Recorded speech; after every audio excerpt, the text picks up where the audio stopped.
In the wake of the Parkland school shooting, teenage survivors of the attack are pressing lawmakers to make changes to gun laws. But anger over the shooting has also led some investors to start asking what role they can play in changing how gun and ammunition manufacturers behave. Financial firms like BlackRock and Bank of America are now taking a new look at their investments in the companies who manufacture firearms. And as we mentioned earlier, pressure from gun control advocates has led a growing number of companies to sever ties with the National Rifle Association. For more, I'm joined by Rob Cox, a columnist and global editor with Reuters Breaking Views. Thanks for joining us. So just today, in the last 24, 48 hours, we've seen a lot of activity, a lot of big kind of household name brands start to say that I'm not going to give NRA members perhaps a discount to go to an event or to use some of my services.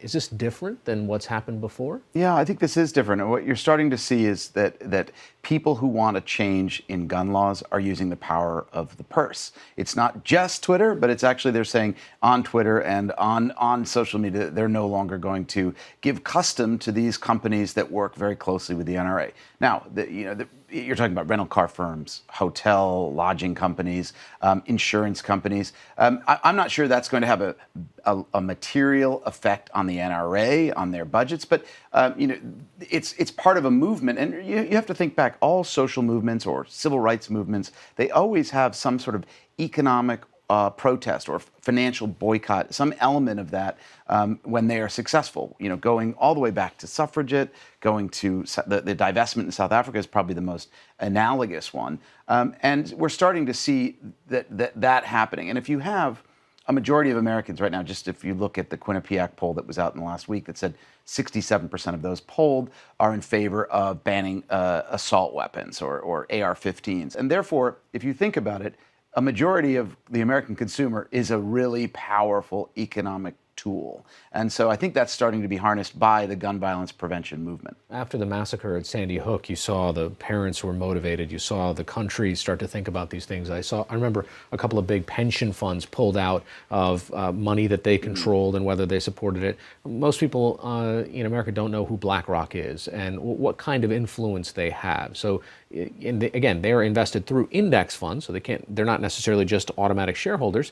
But explain. Most of the growth in fund management over the past couple of years has actually been in index funds. So you say, I'm going to buy the Russell 2000 of small companies. I'm going to buy the S&P 500.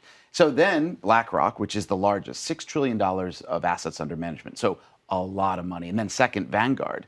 Both of them then have to replicate that index. So they end up buying Vista or American Outdoor, which owns Smith & Wesson, which manufactured the gun that was used to massacre 17 students and their teachers in Parkland. And Sturm Ruger. They buy these companies because they have to. Now, there's also another element, movement, as it were, in the financial markets or in the investing world towards what they call ESG, environmental, social, and governance.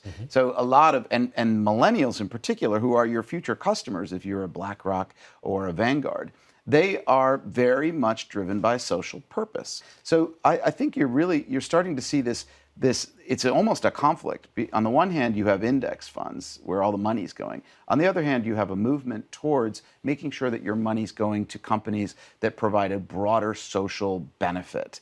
And that's all starting to sort of rubber meeting the road with BlackRock CEO Larry Fink, who is one of the most powerful people in finance, wrote a letter just a month and a half ago to CEOs saying that your companies must actually provide a net social benefit to society.